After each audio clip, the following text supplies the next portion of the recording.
Good morning guys, ayan magisa na tayo ng upo. Ayan na guys, ayan na,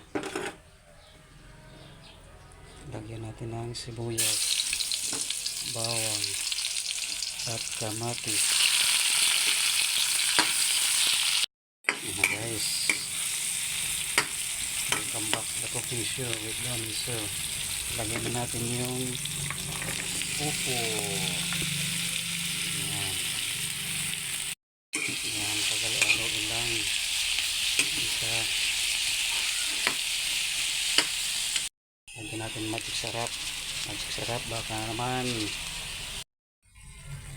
Ayan na guys, malapit na maluto yung ginisang upo. Ganyan dito sa probinsya, gisa-gisa lang ng gulay, may ulam ka na. Ayan na guys, luto na. Thank you for watching. Ginisang upo, yum yum yum, ping ping ping. Ayan no, ang sarap-sarap. Thank you for watching.